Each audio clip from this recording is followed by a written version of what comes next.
Hi, it's Cassie Olberg from Selinsgrove, Pennsylvania, and I just wanted to come on to talk to you a little bit about this fun punch. It went hot this morning, and when things go hot, they sell out fast. So I thought I would just pop on and teach you a little bit about our big border punches so that you could see if this is something that you would like to get before it's all gone. So I'm just going to pop on over to my hands and show this off.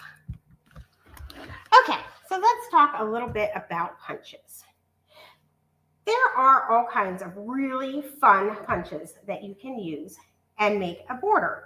And if you look at these ones, they just have blue over here. There's no line like on the cloud punch. So you could make these cute borders and they would be super fun, but you can't make a frame. And so that's what I want to talk to you about, the frame. So let me just put these ones all off to the side. These are all ones you cannot make a frame with. But if you look, this beautiful punch, the mask punch, you can do a frame, and it has frame in the name, the mask frame punch. If you look at this one, again, you can make a frame. So let's talk about this cloud punch that's selling so fast. The way that a frame chain works is that it is exactly 2 inches from the black line to the black line. And this is where the cutting happens. So you can do a frame with any even number of paper. So you could do it with a 4x4, you could do it with a 6x6, you could do it with 8x8, 10x10, and 12x12. And you're going to use these lines right here to help you do that. So let's look at how that works with a 12x12 piece of paper. And I'm just going to go ahead and use this to catch my scraps. And I'm going to show you the little tricks that I do to make it easier, because I have a tendency to forget that I'm doing a frame if I don't make a concerted effort to get it just right. So when I put my paper in, I start with my even number, so 12 is even, and I go up and I do my corner first. So I just bring it over to the silver line and I punch.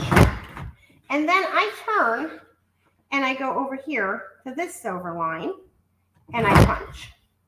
Now, some people would do the middle part. I do not. I go all the way around my paper and I do my corners first.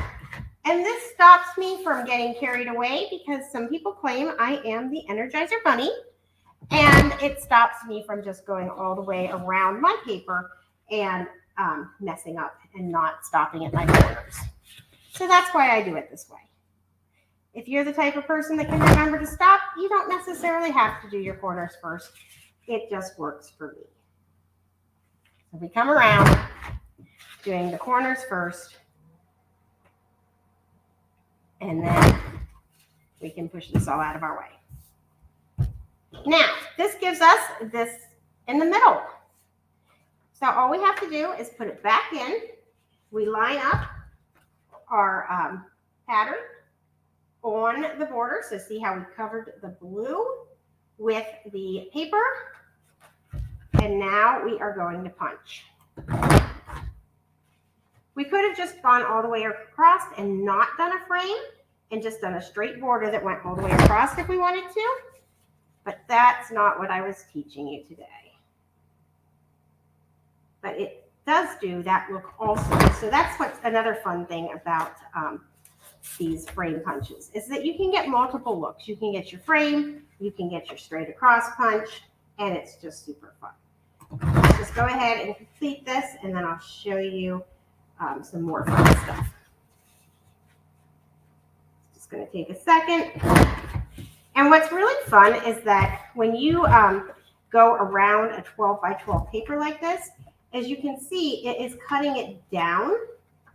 So I'm going to show you a cool effect that you can get just by putting it down onto your background paper. Almost there. And lastly,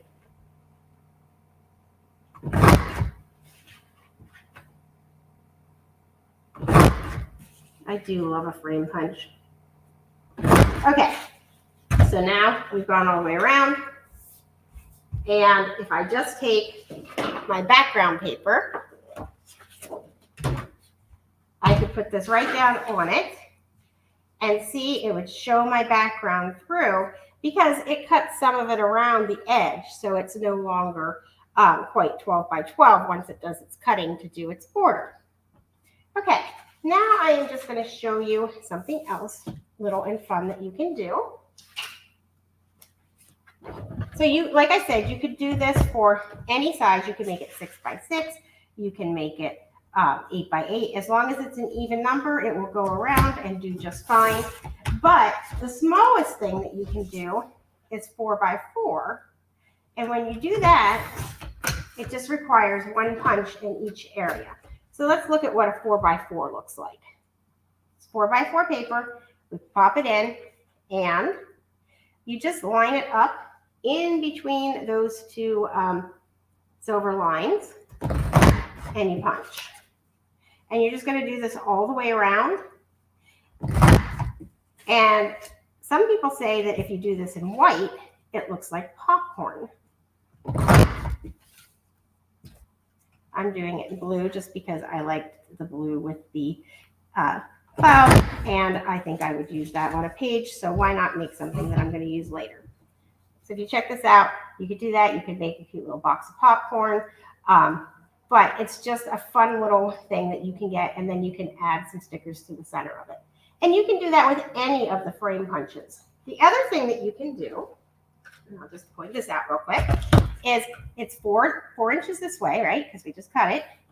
You can do it different numbers. So let's say we want to do it, how far is it? We did 8 in this direction, right? Yep. So it's 4 by 8. We can do 4 by 8, no problem, because both of them are even numbers. So we can come around and we can do our corners, just like I showed you before. And I'm always going to do my corners first. It just makes me happier. And since this is 4 inches in one direction, I only have to do it once on those ends. And then I'm going to come down here. And I'm going to do the same thing. And now I can go ahead and do the center. Just line the blue up. The other thing that I would like to point out, as long as we're talking about these border punches, is I've seen this happen. So look, this would make a really cute journaling box, wouldn't it? Do some white lined paper down the center. Cute, cute journaling box. But the other thing that I want to point out, because I've seen this happen so many times, and I would hate for you to go down this road. When you put it in, you're gonna, let's say you're just doing a straight across border, and you're lining it up to the black line to get started. Instead of over here to do a frame, you can line it up to this black line to just do a straight across border. So we put it in and we punch. Now, I've watched this happen many times. People bring it across and they just really want to push it up against the top over here. They feel like it should go, especially with ones that go up a little bit higher. So it's just important that you're going to line it up over here on there, and then you can push it against the top over here. And that will give you a nice secure punch. So that's the easiest way to make sure that you are doing it so that it will give you the right punch. And I guess there's one more thing that I wasn't even thinking I was going to show you, but guess what? I will. So let's just say that we have a leftover strip of paper. I don't have one handy, so let's just make ourselves one. So we have a leftover strip of paper, and we'd really like to turn that into a border. But when we go to put it in, it doesn't stick out the bottom, right? And when it doesn't stick out the bottom, it makes it really hard to line up and make sure you're in the right spot. So what I do with those leftover strips, as you've seen in some of my other videos, I do a lot of matting. And when you do a lot of matting, you end up with a lot of leftover strips of paper after doing your magic mats. So this is my little trick that I do to make it work. because I want to use up these leftover strips. I don't want to just stick them in a scrap pile and eventually throw them away or recycle them or whatever I'm going to do. I want to use them, right? So if you just take some repositionable tape, I'm not sure if I was on camera when I did that, because I didn't plan it. I forgot to make sure I was. So I just take a little repositionable tape and I go right down and I just tape it down, and then I can see where it's going to cut. I can put it in, I can line it up on the black line, and I'm not stumbling through blindly trying to figure out where to do the punch. So that's what tonight's lesson was. I just really wanted to go over how to use the frame punches, especially with the cloud frame punch being on the hot list. And when I told my ladies about it, I had a lot of people jump on it, and I thought I should get a tutorial out there on doing the frame punch. So check it out. Now we've got that. So that was all I wanted to teach you tonight. I hope you learned something, and I will be back with more exciting stuff another day. Have a great night.